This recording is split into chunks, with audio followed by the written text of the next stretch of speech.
Mr. Sirajuddin Qureshi, President of the India Islamic Cultural Center, eminent dignitaries of the Indonesian delegation, distinguished Indian panelists, esteemed guests, ladies and gentlemen, and my friends from the media. Very good morning to all of you. Salamat pagi. Is it all right? Salamat pagi dan selamat datang di India. I welcome all of you to India, a land which believes in the precepts of Vasudhaiva Kutumbakam, the world is one family. I also welcome all of you to Delhi, a city whose heritage reflects the full range of India's traditions of unity in diversity, religious tolerance, and interfaith harmony. Before I go further, I want to say how saddened we all feel by the loss of precious lives and damage to property from the recent earthquake in Indonesia. Our deepest condolences to the victims and their families. We wish a speedy recovery to the injured. India stands with Indonesia in this hour of grief. Ladies and gentlemen, I fondly recall my visit to Indonesia in March this year and my interaction with His Excellency Minister Mahfud. I was happy when Minister Mahfud accepted my invitation to visit India later this year. Excellency, it is an honor to host you and your delegation in India. We take pride in our relations with Indonesia, which has been elevated to a comprehensive strategic partnership in recent years. Against the backdrop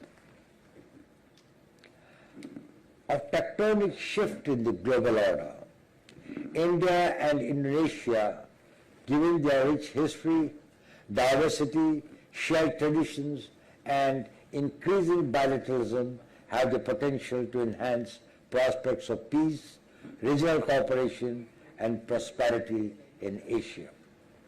Our economic and defense engagements are also progressing rapidly for the greater good of our shared neighborhood.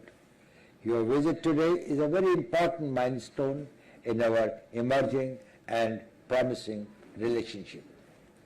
I would also like to place on record my appreciation to Mr. Sirajuddin Qureshi, President of the India Islamic Cultural Center, for organizing this dialogue today. Excellency, India is an important partner. Indonesia is an important partner in India's extended neighborhood, and our two countries share many complementarities.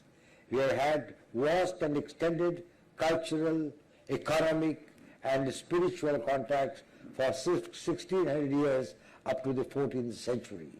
These contacts showed us the value of openness, engagement, and respect for diversity. In the 7th century, India's Malabar coast became the meeting point for Arab and Indonesian traders from where they transmitted Islam to Southeast Asia.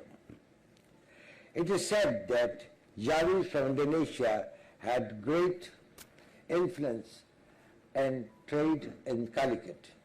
Similarities have also been found in the early Muslim settlements of peninsular India and Indonesia. The Cholas too had extensive trade and cultural contacts between India and Indonesia. Excellency, we are both flourishing democracies in the Indo-Pacific region. The waters that lap the shores of Indonesia also lap other shores. We have historical and cultural linkages and extensive people-to-people ties. Tourism has been an important bridge of cooperation between our two countries. Before the pandemic, 5 lakh Indians visited Bali every year, while the Taj Mahal is a major tourist attraction in India. In Indonesia, people visit Hindu temple like Prambanan, which is a very, very important point for us. This is a shining example of our tolerant and syncretic cultures. We are both home to the world's largest Islamic populations. Indonesia is the world's largest Islamic country, and India is home to the third largest Muslim population. Much like in India, Islam in Indonesia was spread by traders from present-day Kerala and Gujarat and Sufis from Bengal and Kashmir. This peaceful spread led to the development of a syncretic culture where not only pre-Islamic religions flourished side by side, but age-old traditions and local customs greatly influenced religious practices.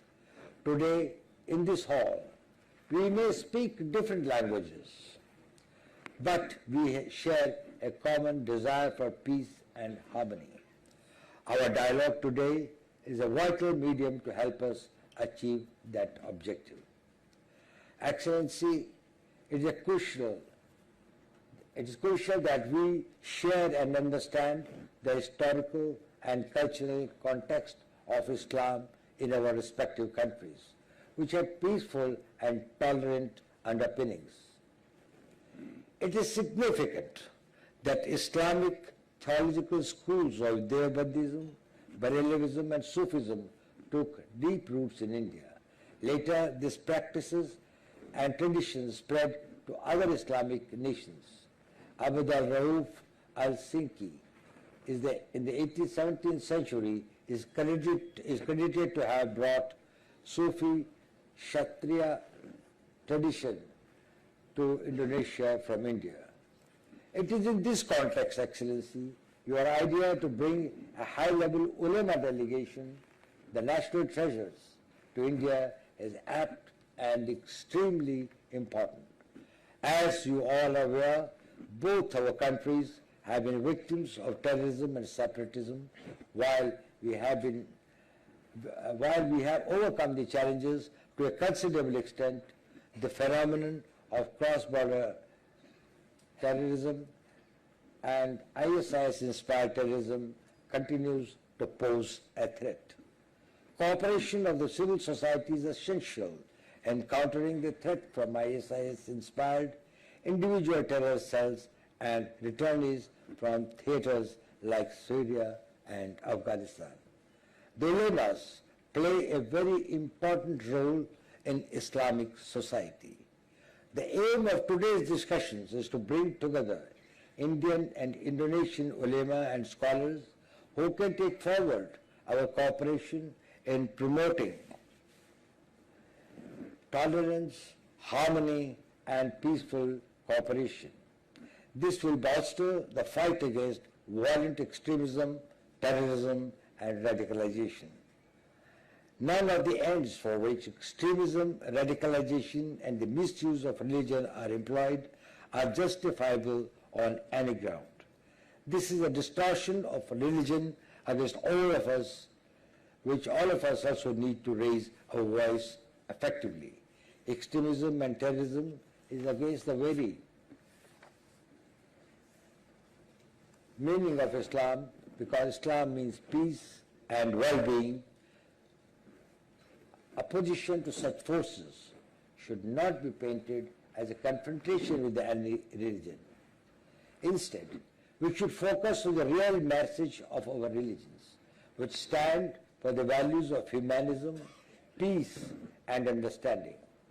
Indeed, as the Holy Quran itself preaches, killing one person is like killing all humanity, and saving one is like saving the humanity. Islam ordained that the most excellent form of jihad is jihad afzal, that is jihad against one's senses of ego and not against innocent civilians. We also need to counter disinformation and propaganda that can impede peaceful coexistence among the followers of different faiths. Islam emerged as a rallying point for the disadvantaged and was tolerant in its outlook. After the Prophet's demise, fissures emerged among the caliphs on the question of his legitimate heir. Each faction attempted to outdo the other by espousing a more radical interpretation of the hadiths. It is here that the ulama have a pivotal role to play. They have a leading role in educating the people on the original tolerant and moderate principles of Islam and countering radicalization and extremism with progressive ideas and thought. Our youth should receive special attention towards this end. They are often the primary target of radicalization, but if their energies are nurtured in the right direction, they can emerge as harbingers of change and building blocks of progress in any society. We need to work together to develop common narrative on de-radicalization. In a democracy, there is no place for hate speech, prejudice, propaganda, demonization, violence, conflict, and misuse of religion for narrow ends. While technology is a blessing for humanity, it is also being misused by anti-social elements to spread hatred and for destructive purposes. The ulama must also be adept in the use of technology and utilize various technological solutions to thwart the evil designs of propaganda and hate. In essence lies the disseminating our positive discourse far and wide, and not merely reacting to the agenda set by inimical forces. State institutions also need to come together in detecting and identifying potential negative influencers and share information to counter their activities. In this, ulama, due to their deep connect with the civil society, can play a very vital role. We meet at a time of tremendous churn in international relations and uncertainty about the future. It is at such times, and countries like India and Indonesia, with their experience of multi-faith harmony and coexistence, can send a joint message to the world to eschew violence and conflict. This will be a powerful symbol of the determination of two large countries. Together, we have 1.7 billion of the world population to preserve and promote the true values espoused by our religions. Together, we should strive to propagate moderate virtues of Islam as a beacon of hope and cooperation for the entire world. Indonesia is a shining example of propagating the concept of interfaith harmony and a home of many faiths and religions like India. This is also reflected in the Bahasa Indonesia word Kerukunam, meaning communal harmony and concord. The title of today's event itself denotes the essence of our intention and discussions. We have a panel of very eminent scholars and professionals from both sides who will enlighten us to aspects relating to continuity and change. In Islam, over the centuries, experience in maintaining interfaith harmony in society and measures that can be adopted to counter radicalization and extremism. I look forward to today's discussions. I am hopeful that it will generate a rich discourse and throw up fresh ideas and suggestions to foster a culture of interfaith peace and social harmony in our two countries. I'll be happy to interact with you later in the evening. I wish you all a very pleasant stay in India. Thank you very much.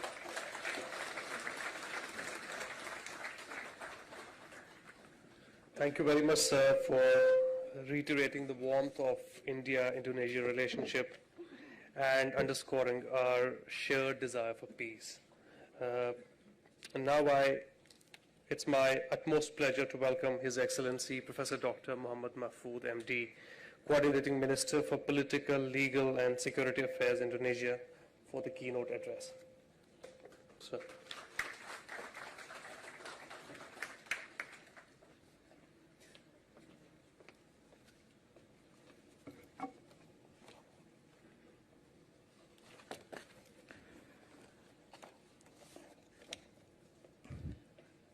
His Excellency, Mr. Ajit Doval, National Security Advisor to the Prime Minister of India, Her Excellency Ina Krishnamurti, Indonesian Ambassador in New Delhi, Mr. Sirajuddin Quraisy, President of the India Islamic Cultural Center, leading ulama from India and Indonesia, ladies and gentlemen, Assalamualaikum warahmatullahi wabarakatuh.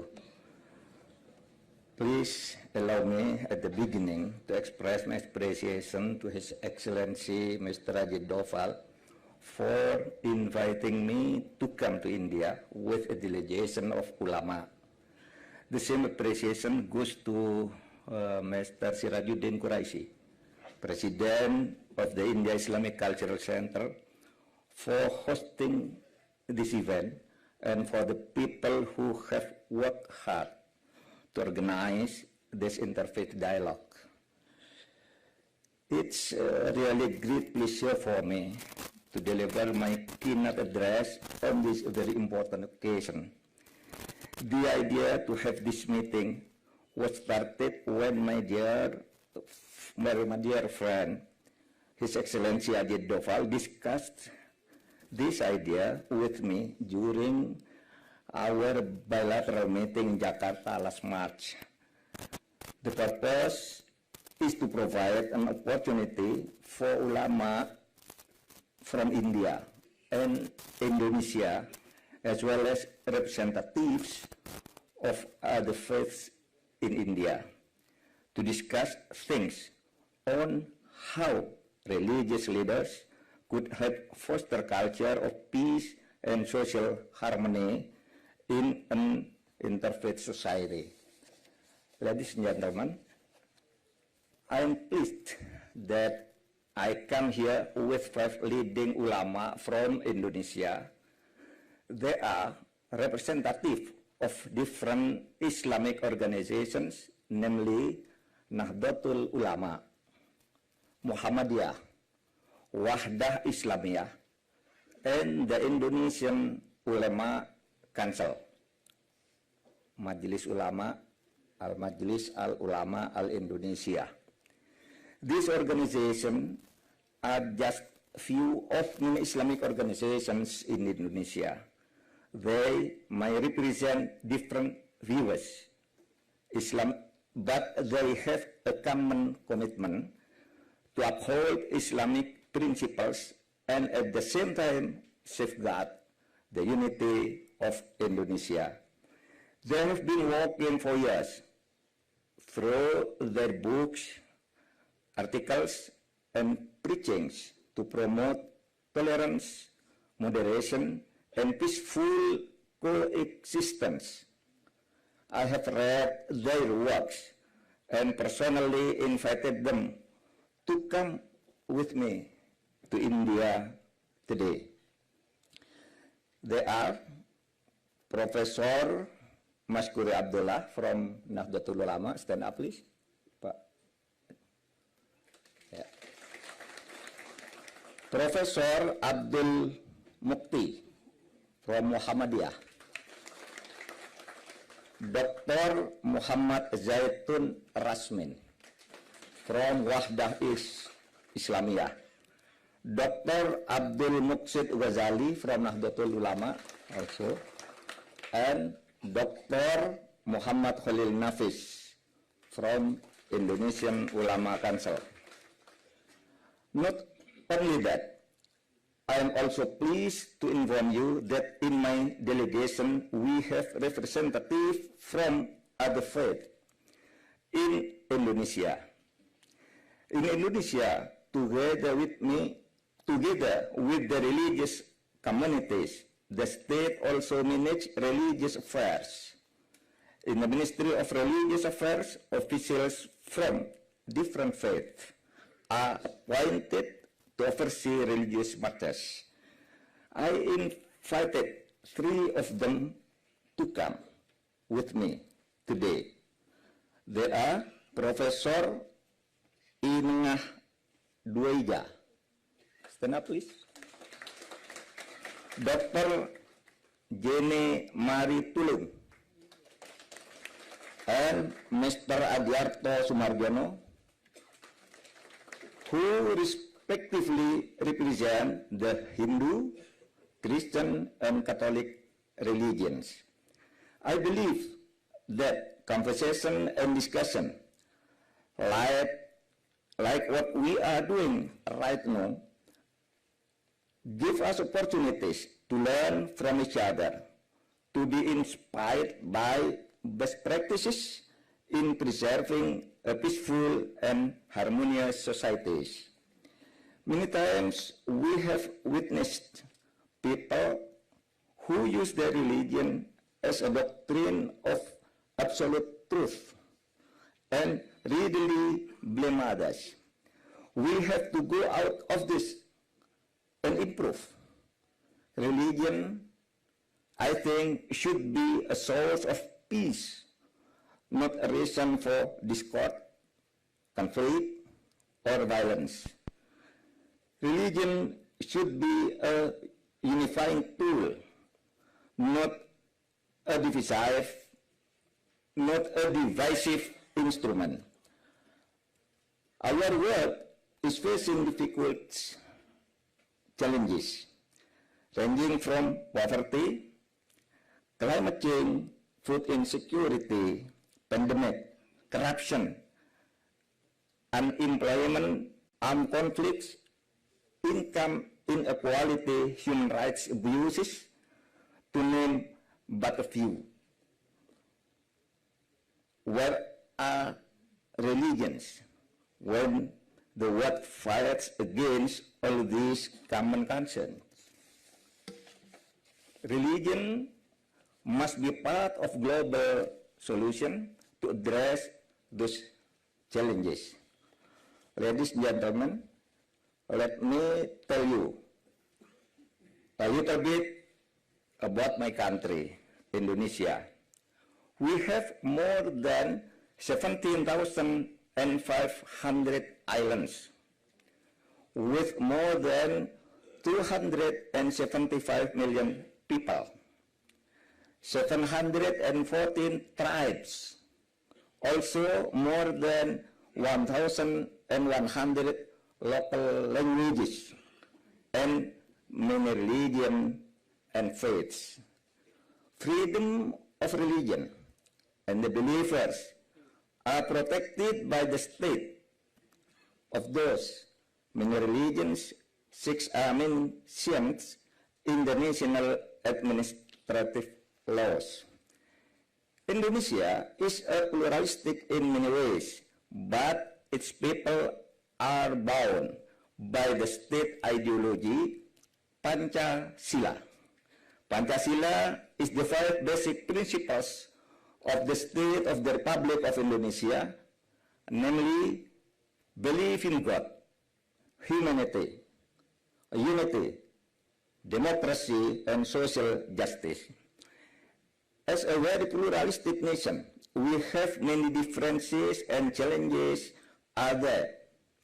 However, we have learned that a tolerant and democratic Indonesia allows the differences and diversity to strengthen the unity, not weaken it. Hence, there is our national motto, Bhinneka Tunggal Ika, which means unity in diversity. Ulama and leaders of other faiths have been playing their role and contributing immensely for fostering a culture of interfaith peace and social harmony in Indonesia. We live in peaceful coexistence that rejects intolerance and discrimination. In fact, the ulama and other religious leaders have been crucial parts of Indonesia's harmonious society since the beginning of Indonesia's history, from the time of the struggle to gain freedom from colonial powers until the current modern times. Now, religious leaders are playing an important role in supporting government policies in development toward a better living condition and prosperity of the people. Ladies and gentlemen, as a nation like other nations, Indonesia faces many social challenges too. There is significant contribution of ulama and other religious leaders in solving social challenges faced by modern society of Indonesia. I would like to quote the words of President Joko Widodo in his speech during G20 Religion Forum, or R20, held in Bali earlier this month. Religious leaders are the main actors who help Indonesia to become one united nation and support the success of various government programs in development. The significant role of religious leaders was also reflected in the success of Indonesia in controlling the COVID-19 pandemic. The religious leaders endorsed the government vaccination program, helped disseminate the correct information, and fought the misunderstanding and misinformation about COVID-19. I have no doubt that dialogue and discussion among ulama and leaders of other faiths, like we are doing today, will foster a culture of interfaith peace by providing avenues for sharing experiences and best practices. Harmonious society without prejudice, intolerance, and discrimination will make our world a better place. Ladies and gentlemen, to conclude, I would like to encourage all of us to explore possibilities to work together in creating harmonious societies and continue sharing experiences, learning from best practices, and identifying a role in forming a thriving, peaceful coexistence among believers of faith. I am confident that we will have a constructive and fruitful dialogue. Thank you. Assalamualaikum warahmatullahi wabarakatuh.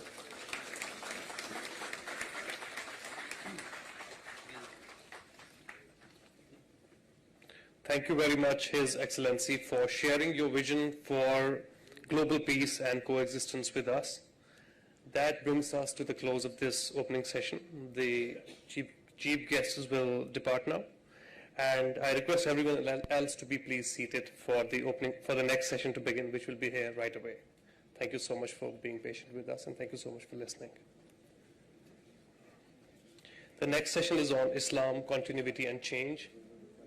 It will start here in the same auditorium.